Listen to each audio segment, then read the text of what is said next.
Hello students of class 12। আজ আমি তোমাদের বায়োলজির থার্ড ইউনিটের চ্যাপ্টার 10-এর কিছু সম্ভাব্য কোশ্চেন আনসার আলোচনা করব। এর আগের ক্লাসে আমি তোমাদের ইমপ্রুভমেন্ট ইন ফুড প্রোডাকশান এই চ্যাপ্টারের অর্থাৎ চ্যাপ্টার 10 থেকে 4 পাতার একটি নোট পোস্ট করেছিলাম। মহারাজ সম্ভবত সেটি তোমাদের সবাইকে দিয়ে দিয়েছেন।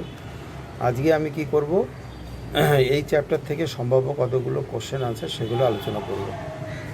প্রথমে তোমাদের আমি কতগুলো এমসিকিউ বলবো, যে এমসিকিউগুলো আসতে পারে পরীক্ষাতে, খুব ইম্পর্টেন্ট, সেগুলো পরপর বলছি কতগুলো।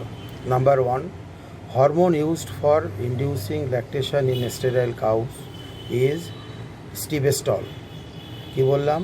স্টেরাইল কাউ অর্থাৎ যে গরুগুলো দুগ্ধ উৎপন্ন করে না, সেই গরুগুলোতে ইঞ্জেকশন করলে, একটা হরমোন ইঞ্জেকশন করলে কি হবে, তাদের ল্যাকটেশন হবে, অর্থাৎ দুগ্ধ উৎপন্ন হবে। তো সেই হরমোনটার নাম কি? সেই হরমোনটার নাম হচ্ছে stilbestrol, STIBESTOL।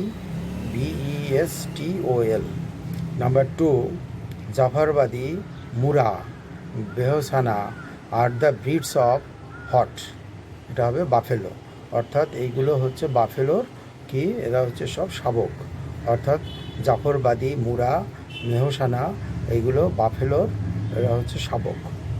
Number 3, emasculation is a part of hot. Emasculation is a part of hybridization. Number 4, the technique of obtaining large number of plantlets through the tissue culture is called hot. It is called micropropagation. The phenomenon of offspring being superior to either of parents is called the heterosis.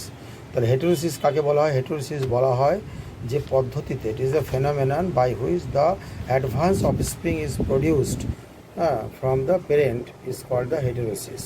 Number 6, somatic hybridization is carried out by protoplast fusion. Protoplast ফিউশনের মাধ্যমে দুটো protoplast অর্থাৎ দুটো sell, তাদের cell wall এবং cell membrane, এই দুটোকে dissolve করে দিয়ে তাদের প্রোটোপ্লাস্টকে আইসোলেট করে পাশাপাশি দুটো সেলের প্রোটোপ্লাস্টকে মধ্যে ইউনিয়ন করানো, ফিউশন ঘটানোটাকে বলা হয় somatic hybridisation. Ability of plant cells regenerate into complete plant is called what. It is called totipotency. তাহলে টোটিপোটেন্সি কি? It is the ability of a plant cell to regenerate a complete plant, new plant, is called the totipotency.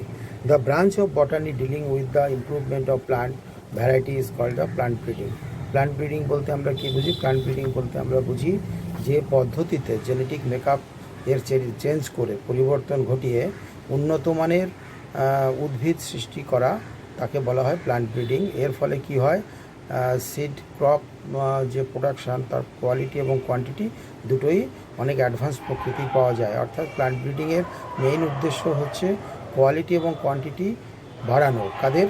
ওই seeds বা গ্রেনদের, সেটাকে বলা হয় plant breeding. It is a part of botany which deal with the improvement of plant variety is called the plant breeding.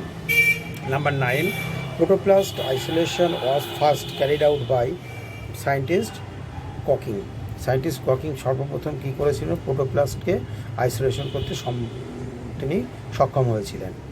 তারপরে question number 10, Jaya and Ratna developed for green revolution in India are the variety of what. It is the variety of rice. অর্থাৎ ধান গাছের দুটো নতুন ভ্যারাইটির, জয়া এবং রত্না, এটা আবিষ্কার হয়েছিল কখন?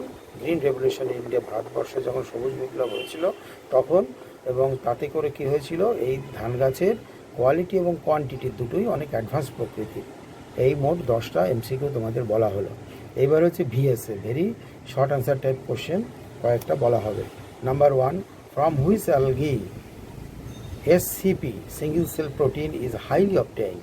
It is chlorella. ক্লোরেল্লা হচ্ছে এমন একটা উদ্ভিদ, একটা অ্যালগি, যেখান থেকে কি করা হয়, প্রোটিন পাওয়া যায়, সিঙ্গেল সেল প্রোটিন খুব বেশি পরিমাণে পাওয়া যায়। Number 2, what is intergeneric hybridization? Intergeneric hybridization বলতে কি বুঝি? Cross between two different genera is called the intergeneric hybridization. Example দিলে ভালো করে বোঝা যাবে, যেমন ট্রিটিকাম অ্যাস্টিভাম, এটা গম, এবং সিকেল সিরিয়াল, এটা রাই, তাহলে গম এবং রাই এই দুটো গাছের মধ্যে যদি ক্রস করানো হয় তাহলে আমরা কি পাই? একটা সংকর উদ্ভিদ পাই, তার নাম হচ্ছে ট্রিটিক্যাল, TRITICLE, ট্রিটিক্যাল।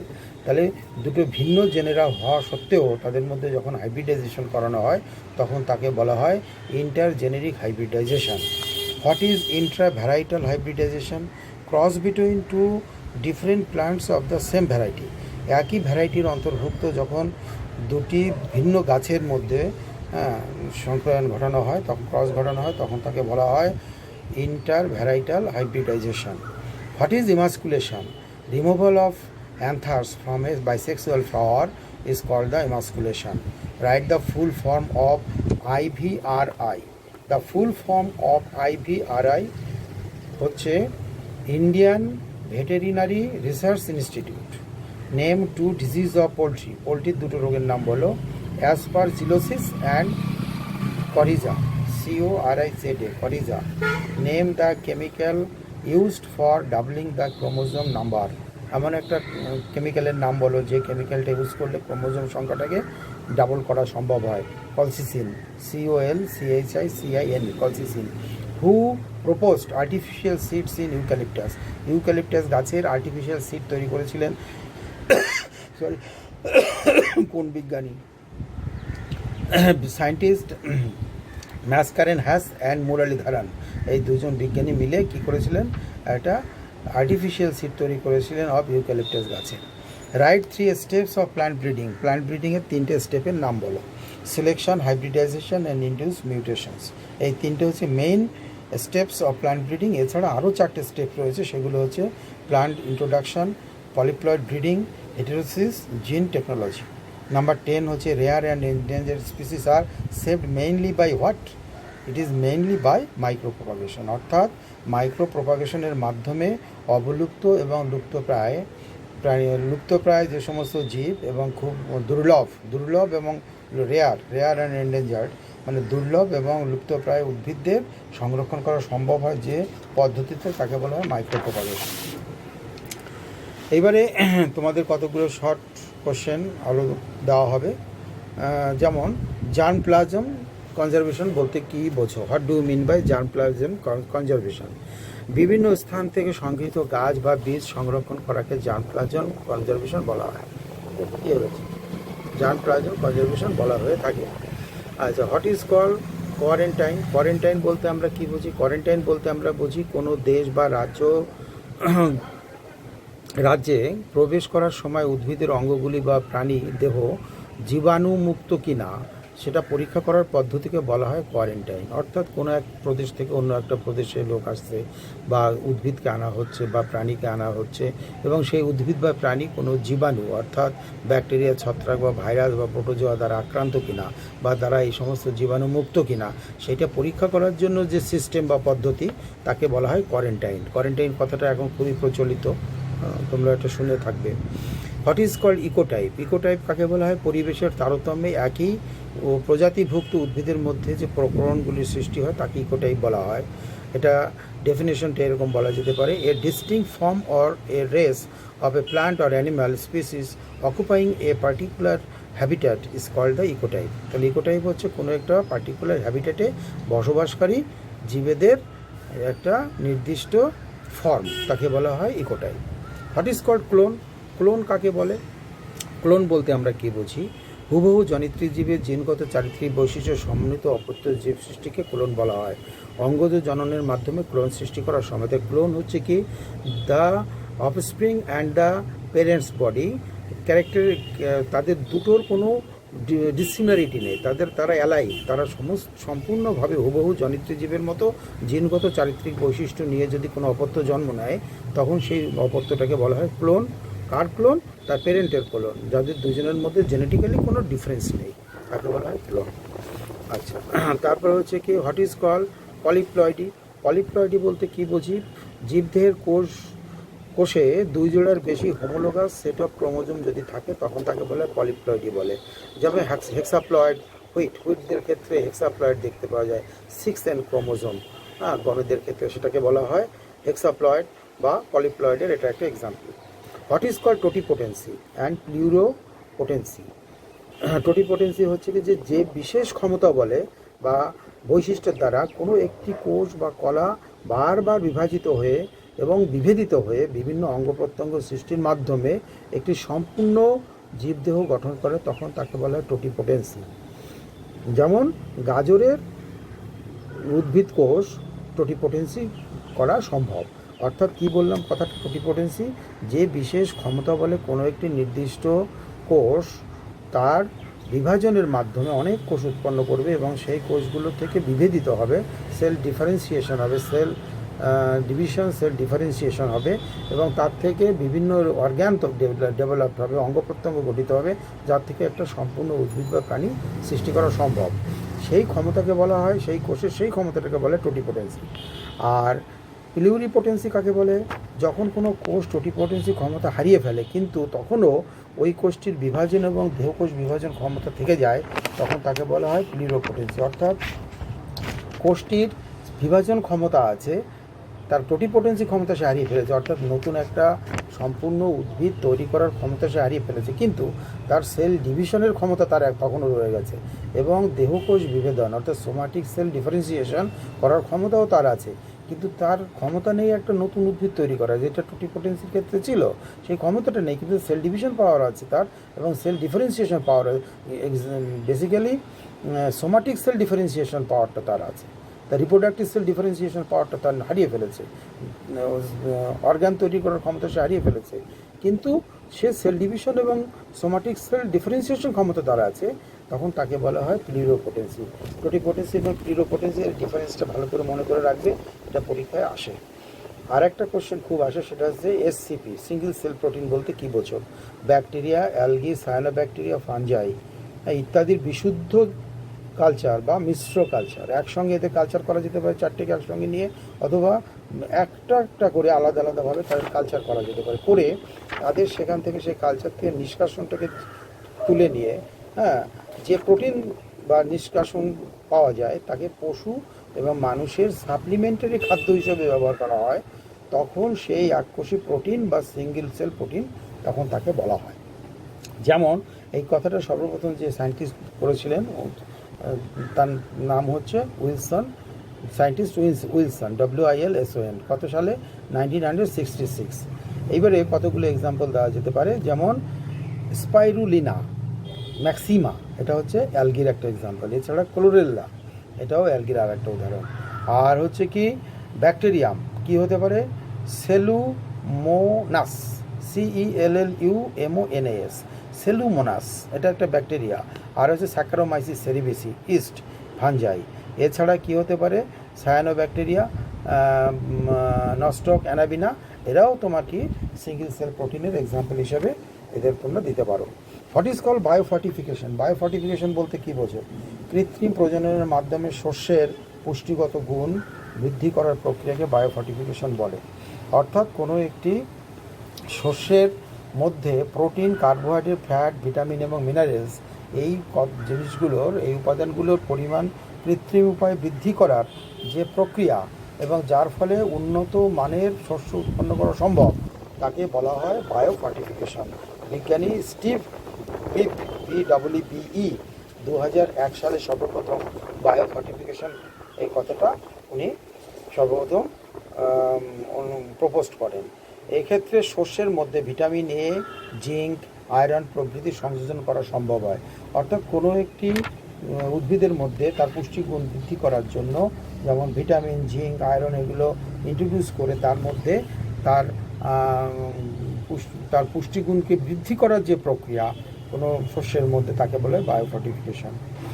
Laying breed, dual breed এবং টেবিল ব্রিড বলতে কী বোঝো? এইগুলো হচ্ছে সমস্ত ভ্যারাইটি, কাজের ভ্যারাইটি, মুরগির ভ্যারাইটি, সেগুলোর মধ্যে আছে। লেইং ব্রিড বলতে আমরা বুঝি বেশি ডিম পাড়ে, উদাহরণ হচ্ছে লেগহর্ন এবং মিনোরকা, ঠিক আছে।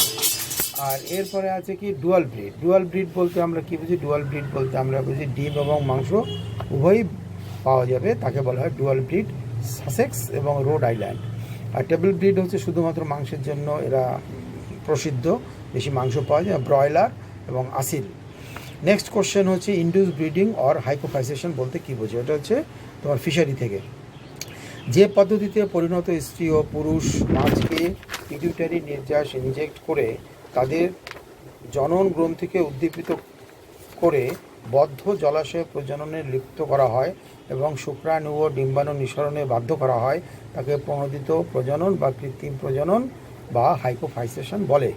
অর্থাৎ কী বলা হলো, দুটো পোনা মাছ, স্ত্রী এবং পুরুষ, যাদের ওজন কম করে 1.5 কেজি, 1 কেজি থেকে 1.5 কেজি হতেই হবে, এরকম দুটো মাছকে কী করা হয়, তাদের পিটুইটারি গ্রন্থি থেকে নিষ্কাশিত যে নির্যাস সেটা ইনজেক্ট করা হয় তাদের কোথায়, ঠিক ল্যাটারাল লাইন যেটা আছে, পার্শ্ব দেশ, তার ঠিক সাইডে, সেটাকে অ্যাভয়েড করে লেজের একটু উপরের দিকে ওখানে তাদের ইনজেক্ট করা হয়, করে তাদের কী করা, প্রলুব্ধ করা হয়, তাদের উদ্বুদ্ধ করা হয় শুক্রাণু এবং ডিম্বাণু নিঃসরণের জন্য।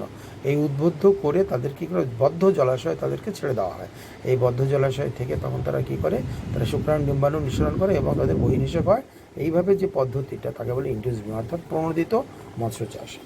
এবার যে কম্পোজিট ফিশ কালচার, নিবিড় মৎস্য চাষ বলতে কী বুঝি, স্তর ভিত্তিক মাছ নির্বাচন করে যখন একই পুকুরে প্রধান 3 প্রকার দেশি পোনা মাছ, যেমন কাতলা, রুই এবং মৃগেল, 4:3:3 এই অনুপাতে একসঙ্গে চাষ করা হয়, তখন তাকে বলা হয়ে থাকে নিবিড় মিশ্র মৎস্য চাষ বা কম্পোজিট ফিশ কালচার।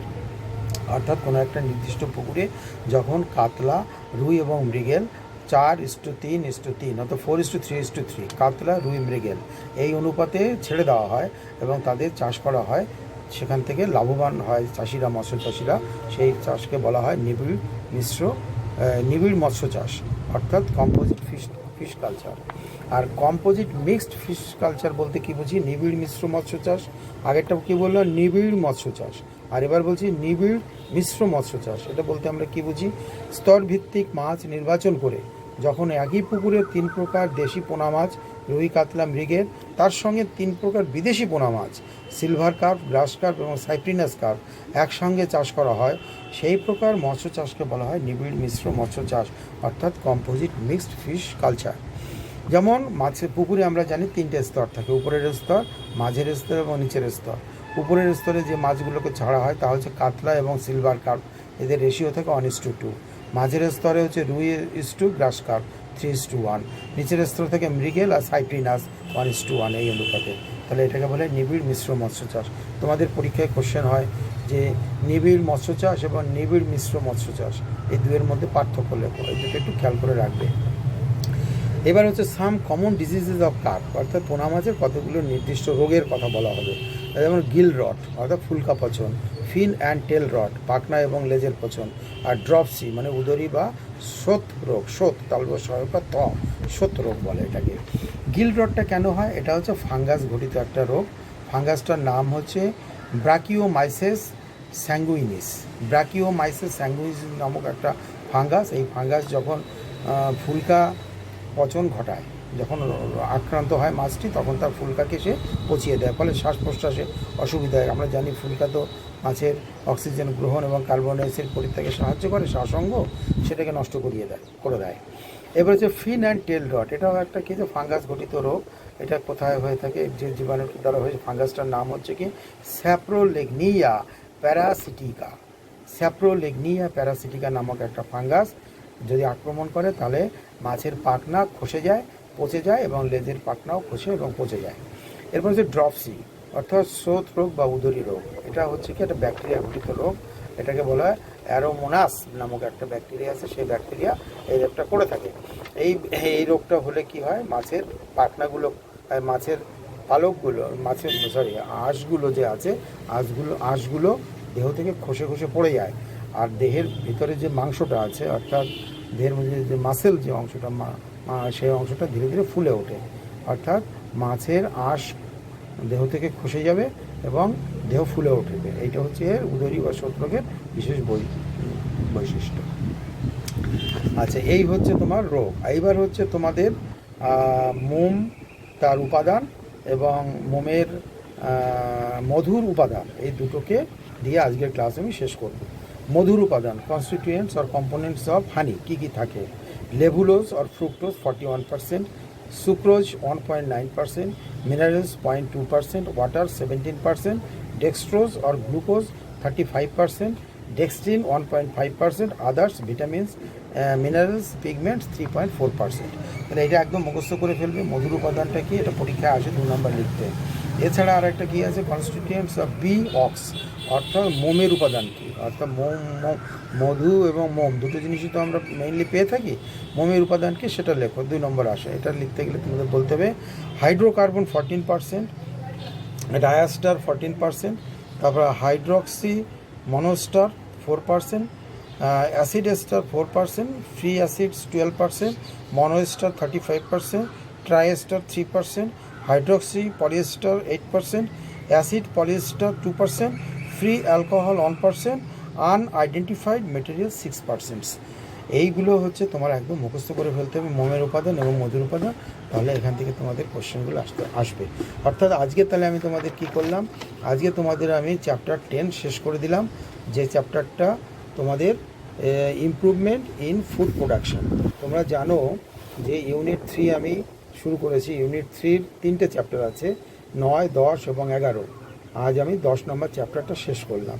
এরপরে আমি তোমাদের 9 নম্বর চ্যাপ্টার যেটা আছে এবং 11 নম্বর চ্যাপ্টার যেটা আছে, সেই দুটো চ্যাপ্টারকে আমি নোট দেবো। নোট দেওয়ার পরে আমি তোমাদের সেখান থেকে সম্ভাব্য কোশ্চেন বলে দেবো। তো আরেকটা কথা বলে রাখি, ইউনিট 3-তে টোটাল 14 মার্কস আছে। এই 14 মার্কসটা কিন্তু তোলাটা খুব কঠিন না, খুব একটা, একটু পড়লে একটু তোমাদের এই নম্বরটা এখানে উঠে আসবে। Thank you.